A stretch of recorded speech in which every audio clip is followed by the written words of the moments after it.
बिहारी लाल की और राधे रानी सरकार की।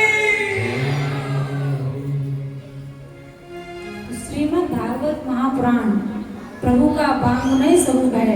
स्वकीयम यद भवत् तेज तच्च भागवते ददात तिरोधाय प्रविष्टोयम श्रीमद् भागवत अर्णवम्। इस श्रीमद् भागवत महापुराण के समुद्र में प्रभु ने अपनी ज्योति को अर्पण किया और यही प्रभु का वाङ्मय स्वरूप है, इसलिए इसको गाया जाता है, इसका पूजन किया जाता है। तो श्रीमद् भागवत महापुराण ही प्रभु का वाङ्मय स्वरूप है। तेने वाङ्मय मूर्ति प्रतीक्षा वर्तते हरे सेवनात् सेवनात् पाठात् दर्शनात् पापनाशिनी। इसके श्रवण मात्र से, स्मरण मात्र से और इसको सुनने मात्र से ही हमारे पापों का नाश हो जाता है। तो कथा को हमेशा जब श्रवण करो तो उत्साहित होकर के सुनो, ये नहीं कि आलस आ रहा है। अब देखिए 3 बजे तो श्रवण की है, 3 बजे आपने इस कथा को शुरू किया है, अभी 5 बजे हैं, अभी तो धुंधकारी की कथा रह गई है। हमारी दीदी बोल रही है कि कल कर देना, उन्होंने तो अपना डिब्बा पैक कर लिया। तो पहले पूछ लें आराम से कि क्या करना है क्या नहीं, फिर व्यवस्थाएं एक बार बिगड़ गई फिर काफी देर में ठीक होती हैं। तो इसलिए प्रभु की कथा को ध्यान मग्न होकर के सुनना चाहिए कि क्या कथा में चल रहा है। इधर देखिए कथा श्रवण के लिए एक बहुत बड़ा धनी मानी सेठ जब अपनी पत्नी के कहने पर, क्योंकि पुरुष लोग ऐसे तो जाते नहीं, जब पत्नियां धक्का देती है कि आप कथा में जाइए यहीं पड़े रहते हो, तो तब जाकर के वे कथा में जाते हैं और कथा में भी ऐसे बैठते हैं जैसे उनसे बड़ा आदमी कोई है ही नहीं। अरे प्रभु के समक्ष आए हो, प्रभु की कथा में आए हो। यहाँ तो राजा परीक्षित जो चक्रवर्ती सम्राट था वो भी दीनहीन होकर के बैठा है, और हम एक छोटे से पद पर होते हैं तो हम अपने आप की प्रतिष्ठा को दिखाते हैं, पद की गरिमा को दिखाते हैं। ये सब भूल करके जो यहाँ आएगा उसी को परमात्मा की भक्ति मिलेगी।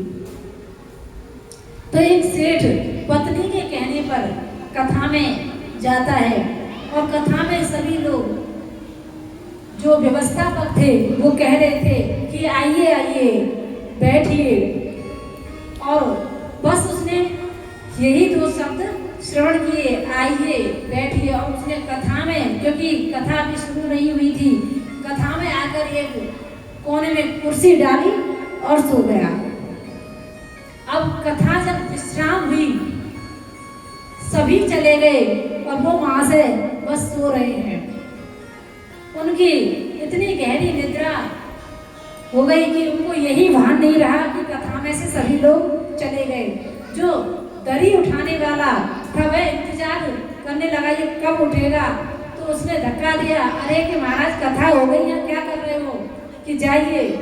अब तो वह वहां से चला गया।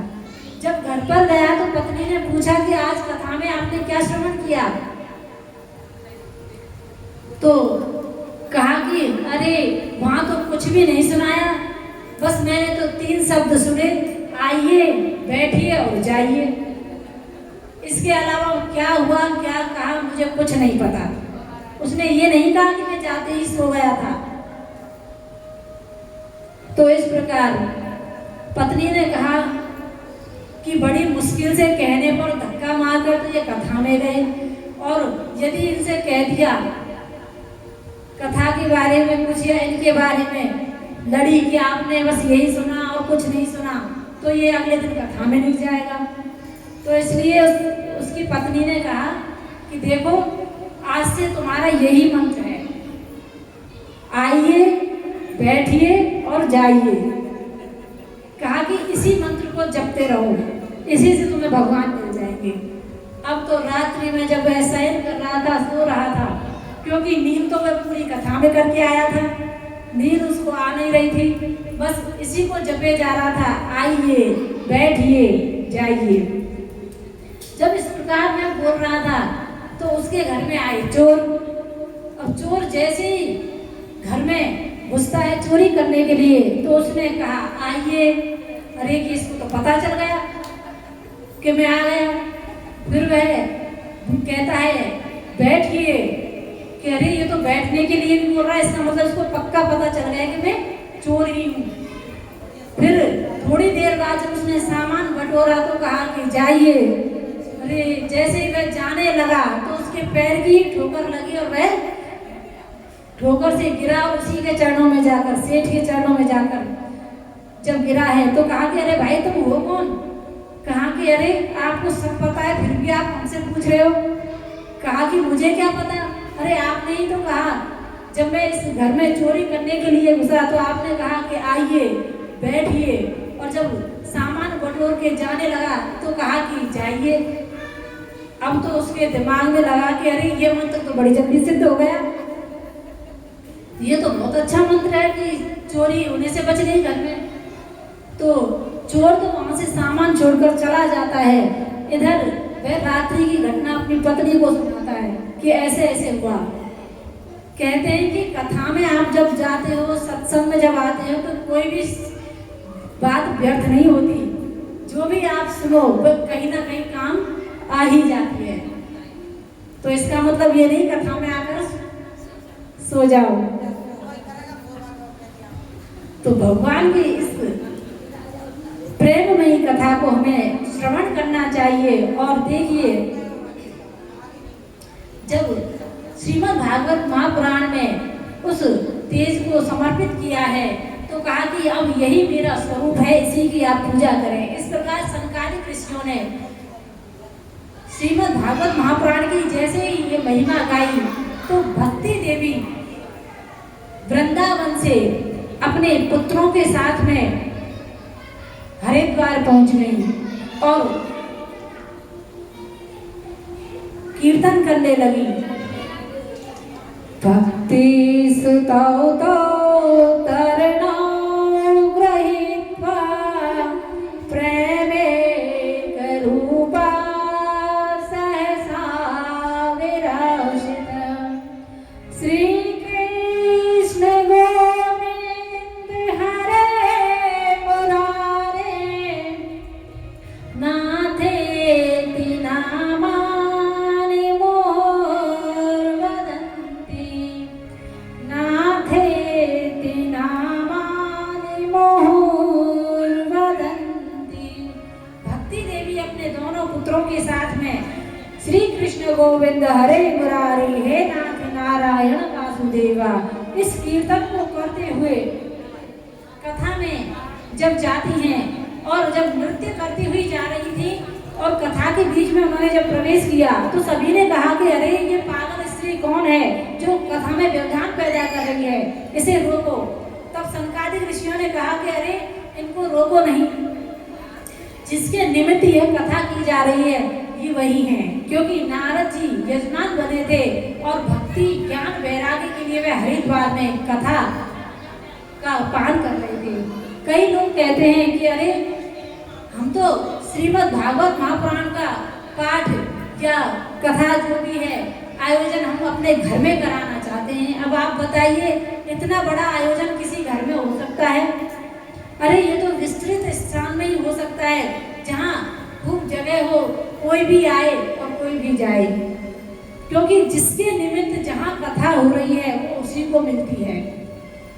जैसे भक्ति ज्ञान और वैराग्य के लिए हरिद्वार में नारद जी ने कथा करवाई तो भक्ति देवी ज्ञान और वैराग्य के साथ में हरिद्वार पहुंच गई और उनका दुख दूर हुआ। अब वे कहती हैं कि मेरा स्थान कहाँ है, मुझे बैठने के लिए स्थान दो। कहा कि आप सभी के हृदय में जाकर के निवास करो। जब आप सभी के हृदय में निवास करोगी तो भगवान उन्हें अवश्य मिल जाएंगे।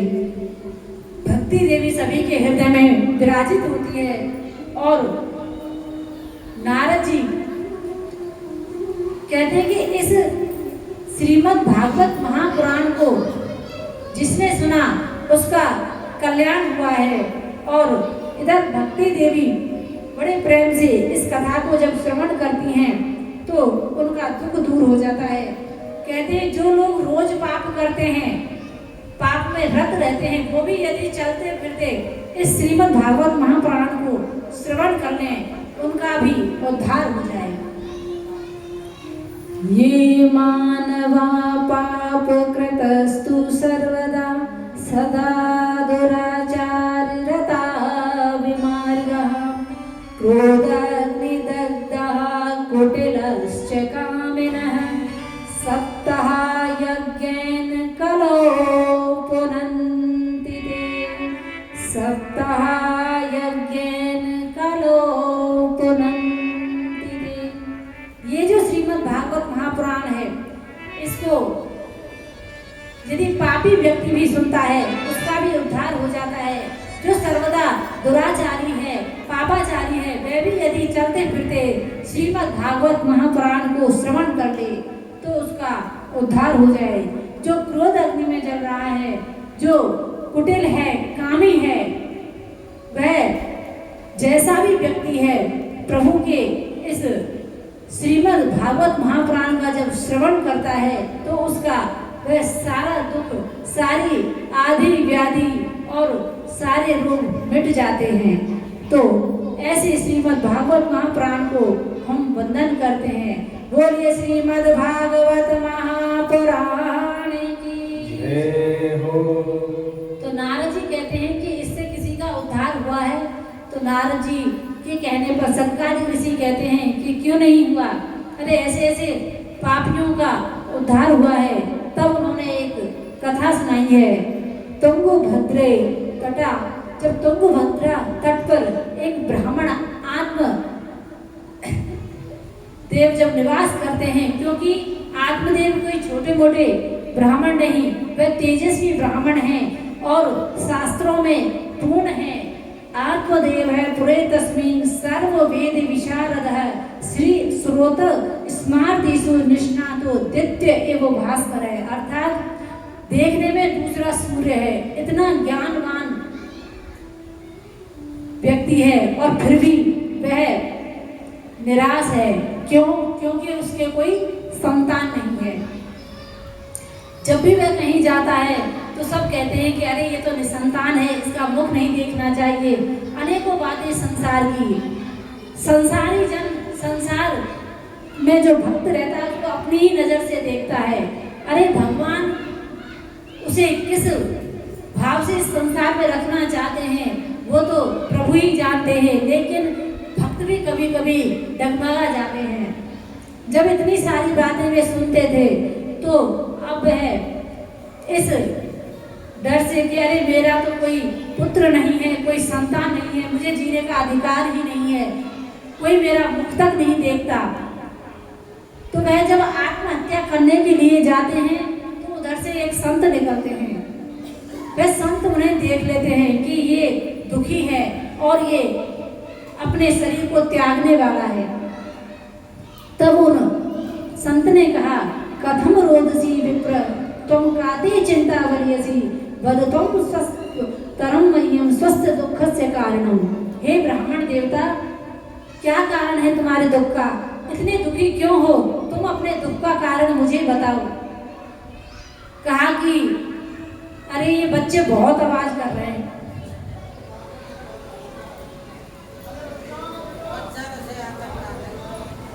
बोल वृंदावन बिहारी लाल की जय।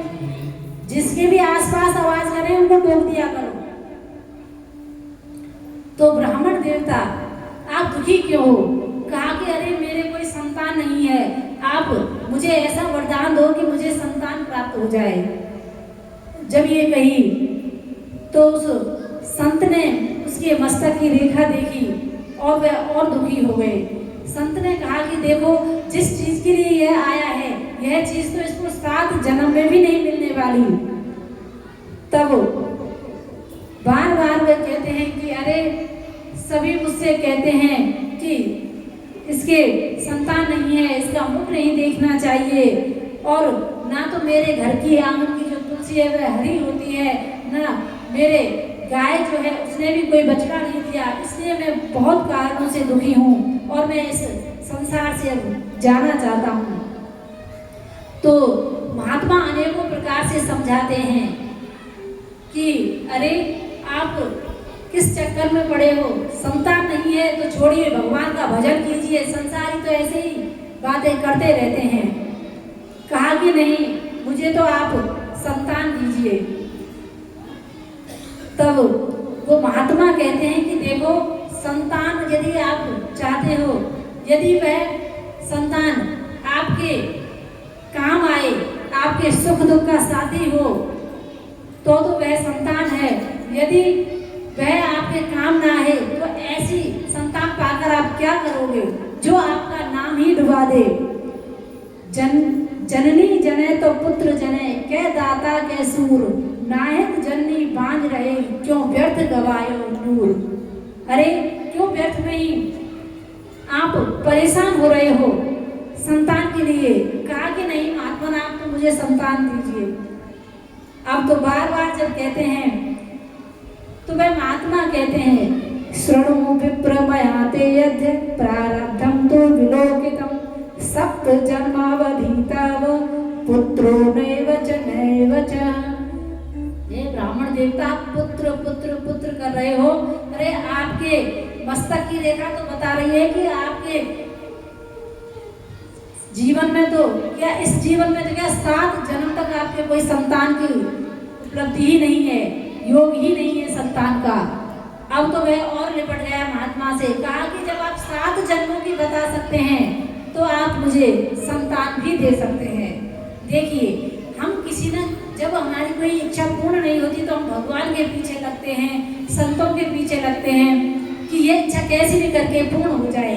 और जब पूर्ण हो जाती है तो वही इच्छा आपकी पूर्ण होकर आपको ही दुख दे, तो फिर आप विचार करते हैं कि अरे उस महात्मा ने ऐसा कहा था कि ये इच्छा आपको कभी सुखी नहीं कर सकती, चाहे वो पुत्र की हो, घर संपत्ति, जो भी आप करते हैं। लेकिन हम जब महात्मा की, संतों की बात को नहीं मानते तो हम दुखी होते हैं। इधर का ब्राह्मण देवता मान नहीं रहा, संत मना कर रहे हैं, नहीं माना तो उन्होंने कहा कि ठीक है, मैं तुम्हें एक फल देता हूँ, इस फल को ले जाओ और अपनी पत्नी को खिला देना। तो कहते हैं कि आत्मदेव कोई और नहीं, हमारी और आपकी आत्मा ही आत्मदेव है। फल कोई ये नहीं कि अमरूद या आम दिया था, अरे ज्ञान रूपी फल उन महात्मा ने दिया था। अब वह जब घर लेकर जाते हैं तो धुंधली उसकी पत्नी अर्थात हमारी बुद्धि, यहाँ तो हम बड़े अच्छे बनकर के बैठते हैं भगवान की भक्ति में और भगवान के सत्संग में, जो भी कोई बात आती है तो अपना सिर भी हिलता है, हाँ ये सही है, ये गलत है, लेकिन घर जा कर के वही लेट मार जाते हैं। ऐसे ही धुंधली जो हमारी विकारों से धुंधली हो गई है, ऐसी उस बुद्धि को वह फल कहाँ से रुचेगा जो संत ने ज्ञान दिया है। उसने कहा कि ठीक है, मैं इस फल को प्राप्त करूंगी, लेकिन अभी मैं नहाई नहीं हूँ, जब पवित्र हो जाऊंगी, स्नान करूंगी, तब महात्मा के फल को ग्रहण करूंगी, आप रख दीजिए। ऐसा ही हम भी करते हैं, प्रभु की कथा सुनते हैं, कोई बात हमारे दिमाग में आ भी जाती है तो घर जाकर के हम ऐसे फंसते हैं कि वह बात वहीं जूतों में निकल कर रह जाती है और हम घर में वैसे के वैसे ही हो जाते हैं। तो उधर धुंधली ने वह फल खाया नहीं, कह दिया कि मैं बाद में खाऊंगी। इधर ब्राह्मण देवता चले जाते हैं कर्म कांड करने के लिए, यत्र तत्र भ्रमण करते हैं।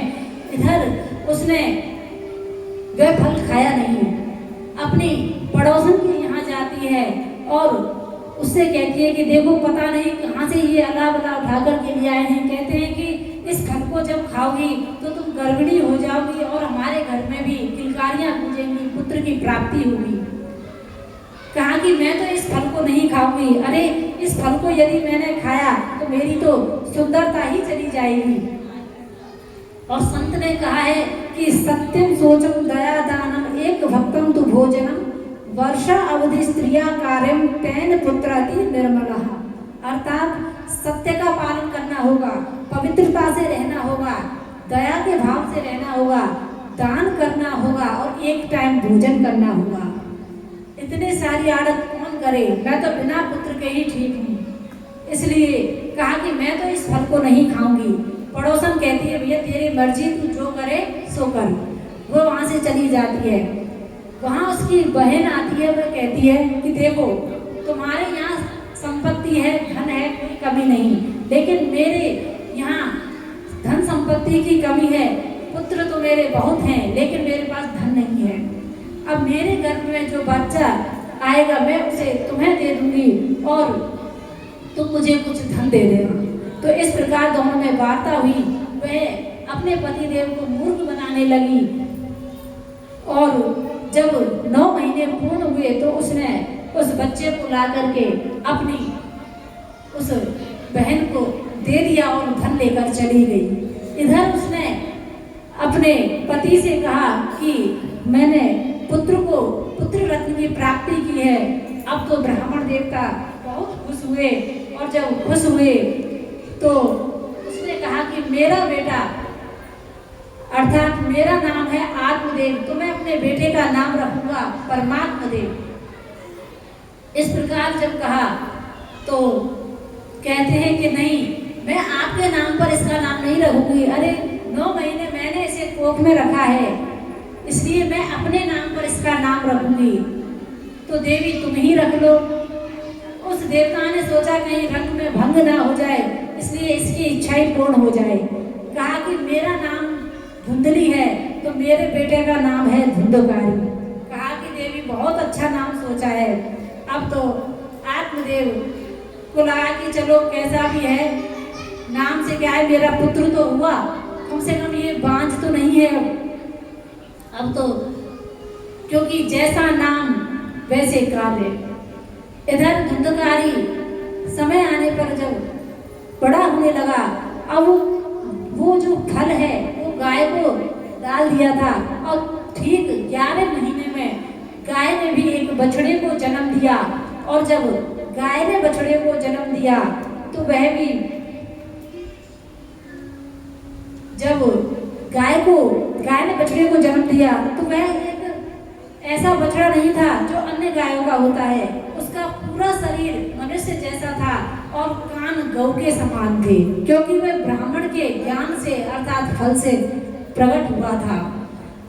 तो कहते हैं कि त्रिमासे निर्गते चाथा सधनु सुवर्वकम सर्वांग स्वभंगर दिव्यम निर्मलम कनक प्रभु, अर्थात सर्वांग सुंदरम नित्यम। तो वह सर्वांग सुंदर था, उसका सर्व अंग बहुत ही सुंदर था और कान गौ के समान थे। तो उनका नाम रखा गौकर्ण, अर्थात गौ जैसे कान जैसे। इस प्रकार उनका नाम गौकर्ण रख दिया और उसका नाम धुंधकार। अब तो दोनों एक ही घर में पले बड़े हैं, लेकिन दोनों अलग अलग स्वभाव के।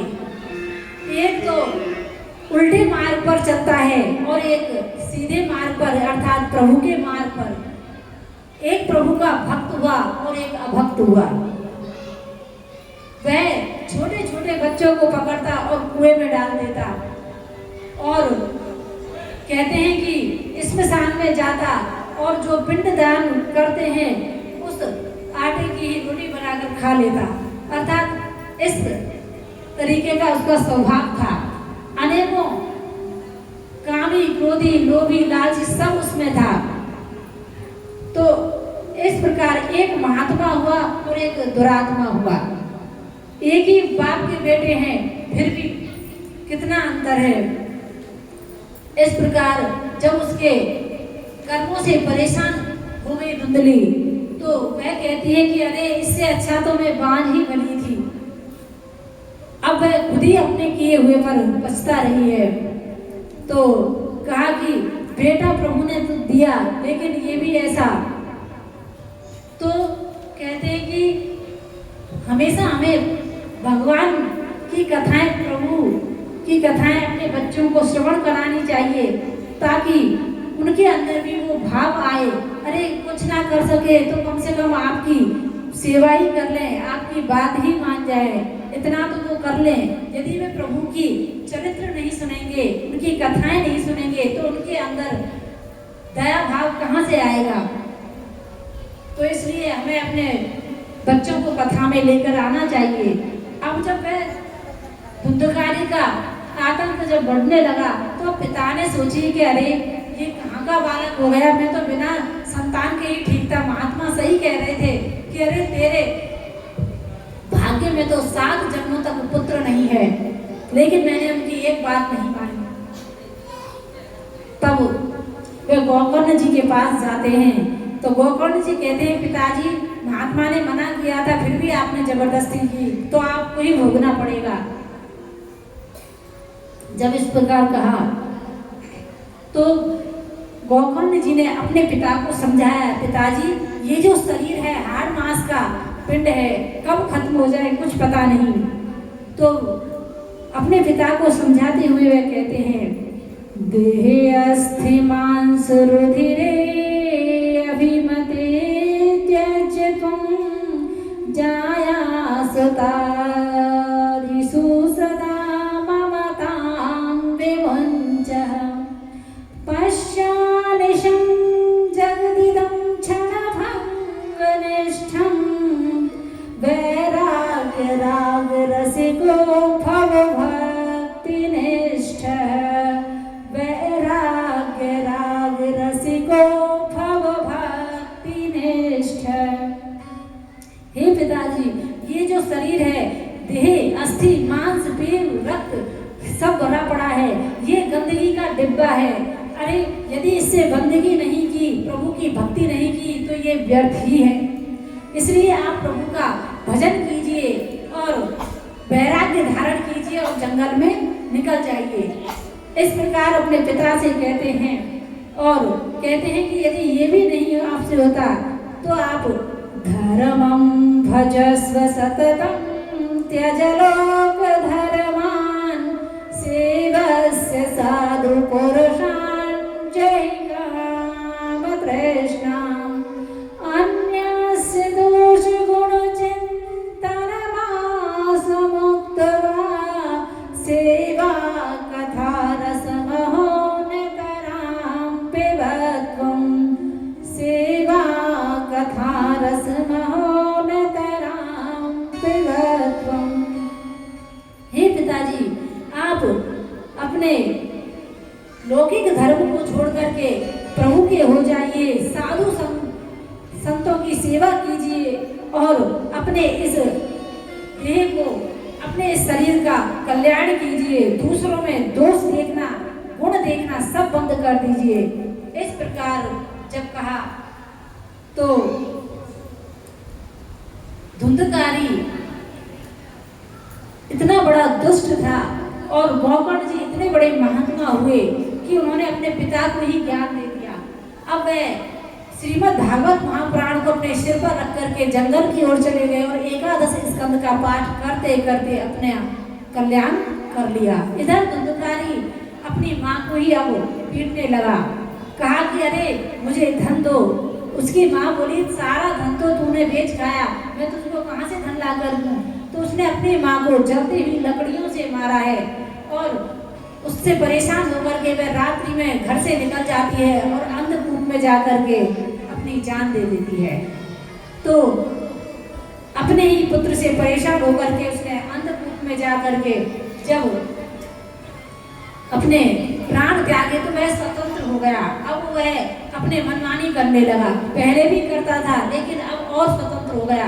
अब तो उसने अपने ही घरों में 5 वेश्याओं को रख लिया और कहते हैं कि 5 वेश्याएं कोई और नहीं, हमारी 5 ज्ञानेंद्रियां ही 5 वेश्याएं हैं, जो हमेशा कहते हैं कि नाक है अच्छी अच्छी सुगंध लेना जानती है, जिह्वा है चटपटा मिठाई खाना पसंद करती है और कान हमारी बड़ाई सुनना पसंद करते हैं और त्वचा हमेशा कोमल कोई स्पर्श करना पसंद करती है। इसलिए इनके चक्कर में जो व्यक्ति पड़ गया वह अंधकूप में ही जाएगा। तो इधर धुंधकारी इन सबको के चक्कर में जब पड़ा है तो अब उन वैश्याओं ने सोचा कि इसने अपनी माँ की हत्या कर दी और ये राजा का धन भी चुरा लाया, क्यों ना इसको ही मार दे और धन को चुरा कर हम भाग जाएं। तो उन्होंने उसको खूब शराब पिलाई और 4 पैसे बांध दिया, लेकिन वह जब नहीं मरा तो उसके मुख में जलते हुए अंगारे डाल दिए। तड़प तड़प करके उसका प्राणांत हुआ है, और जब प्राणांत हुआ तो अब वह भटक रहा है, क्योंकि कहते हैं जो इस प्रकार मरता है उसकी मुक्ति नहीं होती। अब इस प्रकार जब वह मरा है तो वह भटकने लगा। गोकर्ण जी को जब पता चली है, क्योंकि गोकर्ण जी अपने पिता को ज्ञान मार्ग पर चला करके सत्संग के लिए तीर्थ पर चले जाते हैं, इधर धुंधकारी की हत्या हो जाती है, अर्थात उसका प्राणांत हो जाता है। जब उनको पता चला तो उन्होंने गया जी में श्राद्ध करवाया, अनेकों जगह उनके पिंड दान करवाए, और वह जब पुनः अपने घर आते हैं तो सोचते हैं कि चलो अपने गांव चलते हैं। गांव में आए तो गांव में जो उनका घर था वो तो खंडर हो चुका था, क्योंकि उसमें कोई अब रहता नहीं था। घर जब तक घर है जब तक उसमें व्यक्ति निवास करते हैं, नहीं तो वह खंडर हो जाता है। जब वह खंडर हुआ तो उन्होंने सोचा कि क्यों किसी को रात्रि में परेशान करना, तो वे एक पीपल के वृक्ष के नीचे सफाई करते हैं और वहीं अपना बिछौना बिछाकर विश्राम करते हैं। जब विश्राम करने लगे तो अब वह जो प्रेत है, अर्थात जो धुंधकारी प्रेत योनि में आ गया था, उसने उनको कई स्वरूपों में अपना स्वरूप दिखाया, और जब पीपल के वृक्ष पर वह कभी तो अग्नि बन जाता, कभी इंद्र बन जाता, कभी हाथी बन जाता, कभी पुरुष बन जाता, अर्थात मनुष्य बन जाता, अनेकों रूप उन्हें दिखाता, क्योंकि वे भयभीत नहीं हुए, भगवान के भक्त थे। उन्होंने कहा तुम कौन हो और क्यों मुझे डरा रहे हो? कहा कि मैं कोई और नहीं, क्योंकि कहते हैं कि प्रेत का मुंह शिला होता है, अर्थात वह बोल नहीं सकता। तो उन्होंने अभिमंत्रित करके जल जब छीटा है तो वह बोला, अहम भ्राता त्वदीयोऽस्मि धुंधकारीति नामतः स्वकीयेनेव दोषेण ब्रह्म त्वं नासितं मया। भैया मैं आपका ही भाई धुंधकारी हूँ, और मैं अपने ही कर्मों के कारण इतना महान प्रेत बन गया कि अब मेरी आप कितनी भी बार मुक्ति कराएं, अर्थात श्राद्ध कराएं, चाहे गया जी में कराएं, कुछ भी करें, मेरी मुक्ति नहीं होगी। हुई कहा कि अरे तुम इतने बड़े प्रेत बन गए, कहा कि मैं इतने उल्टे मार्गों पर चला, मेरी यही गति हुई। तब उन्होंने गंगा जी में प्रवेश किया, और वहां जाकर जब उन्होंने प्रभु से प्रार्थना की तो आकाशवाणी हुई और कहा कि श्रीमद् भागवत महापुराण का गायन करो और इसकी मुक्ति हो जाएगी। तो गांव वालों से उन्होंने कहा कि तुम्हारे गांव में हमें श्रीमद् भागवत महापुराण करनी है, क्योंकि जो मेरा भाई था धुंधकारी में महान प्रेत हो गया है, इसलिए उसकी मुक्ति के लिए श्रीमद् भागवत महापुराण का आयोजन करना है। तो सभी गांव वाले राजी हो गए और उन्होंने श्रीमद् भागवत महापुराण का आयोजन किया। और जब श्रीमद् भागवत महापुराण का आयोजन किया तो कहते हैं कि 7 पगडंडी का बांस वहाँ खड़ा हुआ था, और वह प्रेत जब कथा प्रारंभ होती तो इधर से उधर हवा रूप होता है, तो वह इधर से उधर जाने लगा। तो गोकर्ण जी ने कहा कि तुम इसमें निवास करो, जब तक कथा हो तब तक इसी बांस में जाकर के बैठ जाओ। वह उस बांस में जाकर के बैठ गया और कथा होने लगी। प्रथम दिन की कथा हुई, प्रथम पगडंडी फटी, दूसरी दिन की हुई, दूसरी पगडंडी फटी, अर्थात गांठ खुली। तो वह 7 गांठों का था, 7 दिनों में 7 गांठें खुल गई। बोल वृंदावन बिहारी लाले की जय हो। तो ऐसी श्रीमद् भागवत महापुराण जो महान प्रेत को भी पार्षद बना दे, तो वह पार्षद रूप में खड़ा हो गया और कहने लगा, धन्या भागवती वार्ता प्रेत पीड़ा विनाशिनी सप्तहोपि तथा धन्य कृष्ण लोको फलप्रद।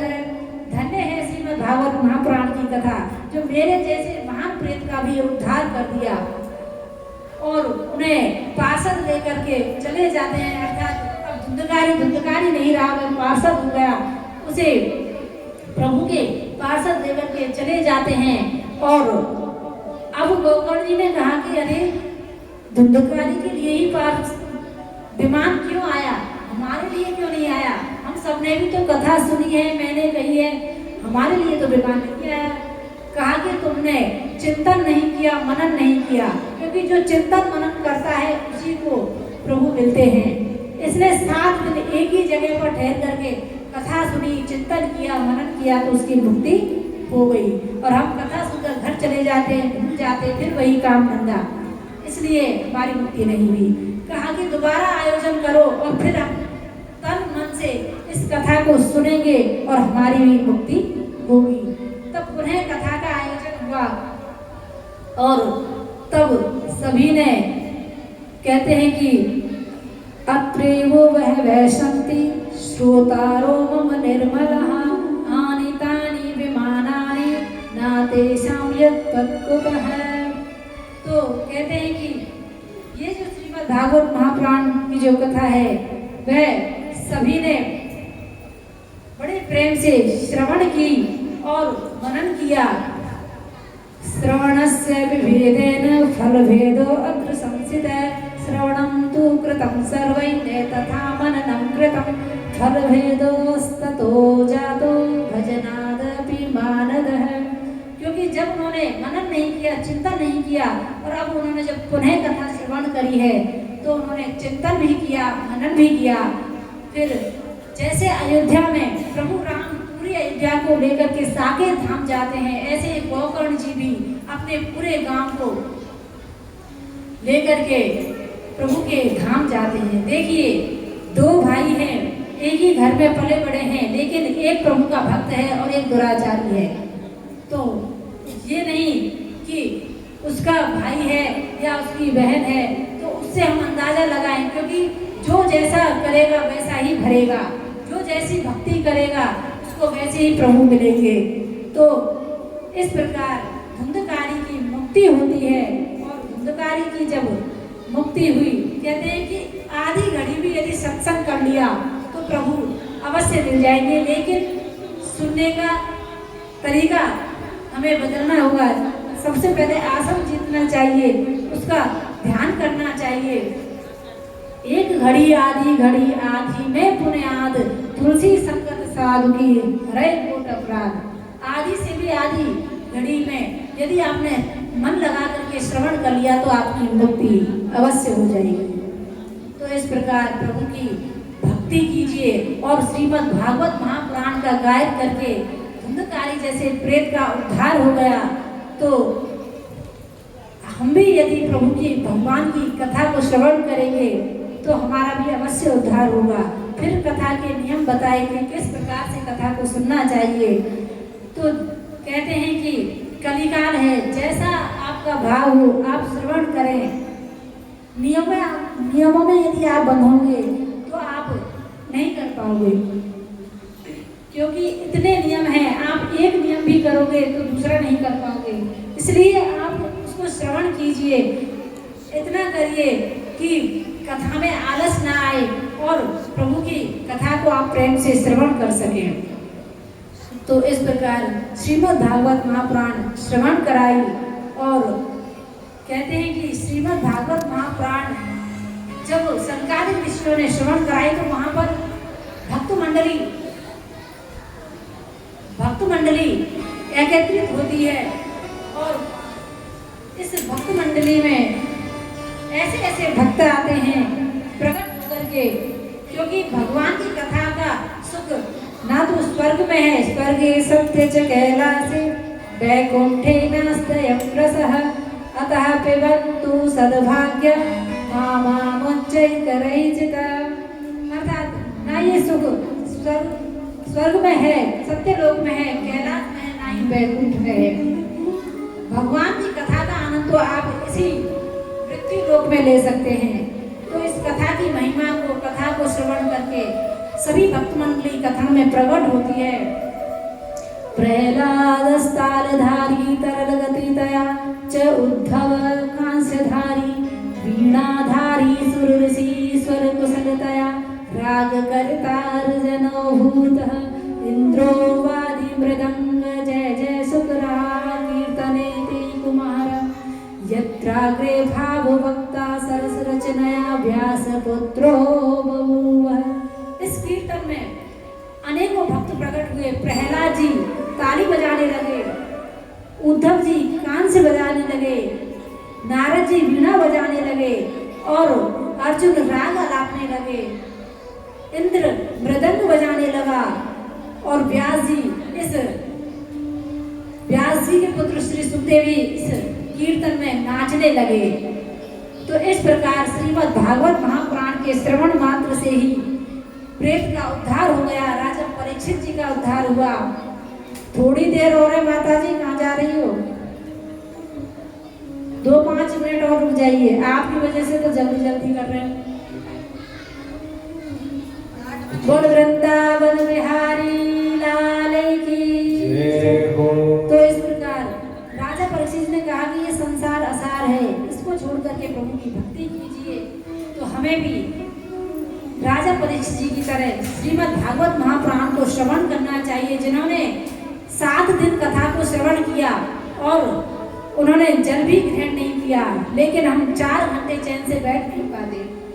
तो बताइए हमें कैसे प्रभु मिलेंगे? तो हमें अभ्यास करना चाहिए और प्रभु की कथा को तन्मयता से श्रवण करना चाहिए। तो आइए, इस प्रकार प्रेत का उद्धार इस श्रीमद् भागवत महापुराण से जब हो सकता है तो हम आप मनुष्य हैं, हमारा क्यों नहीं हो सकता? तो ऐसे श्रीमद् भागवत महापुराण को हम वंदन करते हैं, नमन करते हैं। बोलिए भागवत महापुराण की जय। श्री सुखदेव जी महाराज की जय। श्री व्यास जी महाराज की जय। हनुमान जी महाराज की जय। जय जय श्री राम, जय जय श्री राम। पार्वती पतये हर हर महादेव। आज की इस कथा को यही प्रभु के चरणों में समर्पित करते हैं और कल द्वितीय दिवस की कथा प्रारंभ होगी। देखिए, ये कथा आप सभी के सहयोग से हो रही है, इसलिए आप ये ना सोचें कि किसी एक यजमान की ओर से हो रही है। तो आप सभी बढ़ चढ़ कर के इसमें भाग लें और प्रभु का आनंद प्राप्त करें। तो आइए, प्रभु का एक भजन होगा और फिर आरती होगी। थोड़ी देर और सही, आज लेट हो गए, कल से फिर सारा रूटीन सही हो जाएगा। वृंदावन बिहारी लाल की जय। कल समय बता दो महाराज जी कथा का। 12 से 4, 12 बजे से यहाँ आ जाना और 4 बजे 4:30 बजे आपकी छुट्टी हो जाएगी। अगर 12 बजे आ गए तो थोड़ा सा भी लेट हुए तो मैं भी लेट होंगी फिर। माता जी करिए 1 बजे से 5 बजे। अरे तुम 7 बजे तक कर लो, पर तुम टाइम थे 12 बजे तक।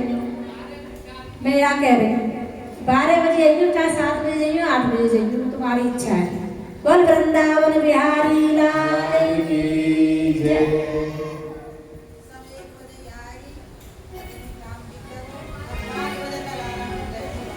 हाँ, देखो आप लोगों जैसे काम से जिस हिसाब से फ्री होता हूँ वो समय बता दो। मैं ऐसे नहीं आप बजाओ 1 और आप 2 बजे 3 बजे।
एक बगल में बिरज की नारी, एक मेरा था प्यारी मन मोहन, एक मेरा था प्यारी।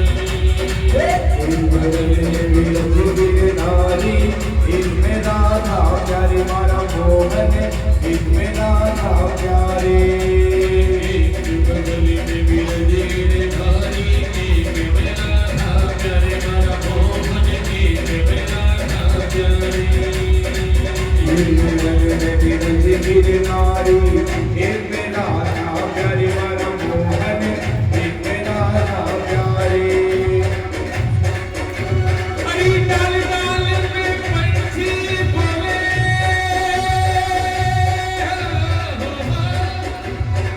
डाल डाल में पंछी बोले, मेरी रमोड़ा हो के झूला झूला झूला झूला के झूला झूले रे रामनिया, आगे सावन की नमजोर झूला झूले रे सावरिया, आएंगे सावन की रमझोर। अरे सावन की नमजोर आ गई, झूलन की नमजोर।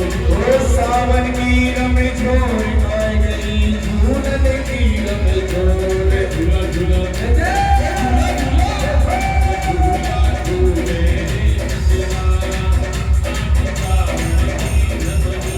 ओ झूला झूले रे रंगलाला, आएंगे सावन की रमझोर।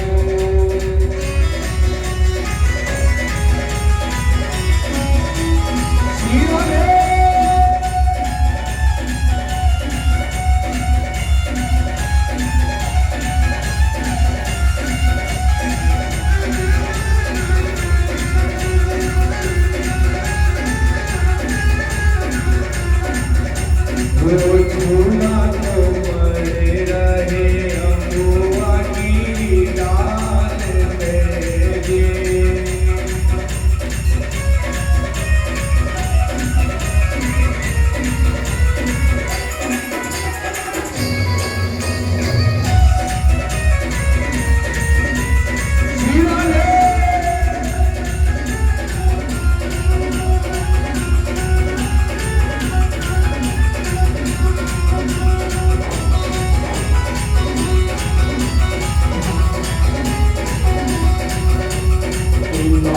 कोई मदीना बोले, कोई मरा मोहन कोयली को। कानून बोल पपियर बोले, कोयली रो शोर मारा मोहन, कोयली रो शोर। डाल डाल पे पंछी बोले, बोली अभी तक ओ डाल डाल पे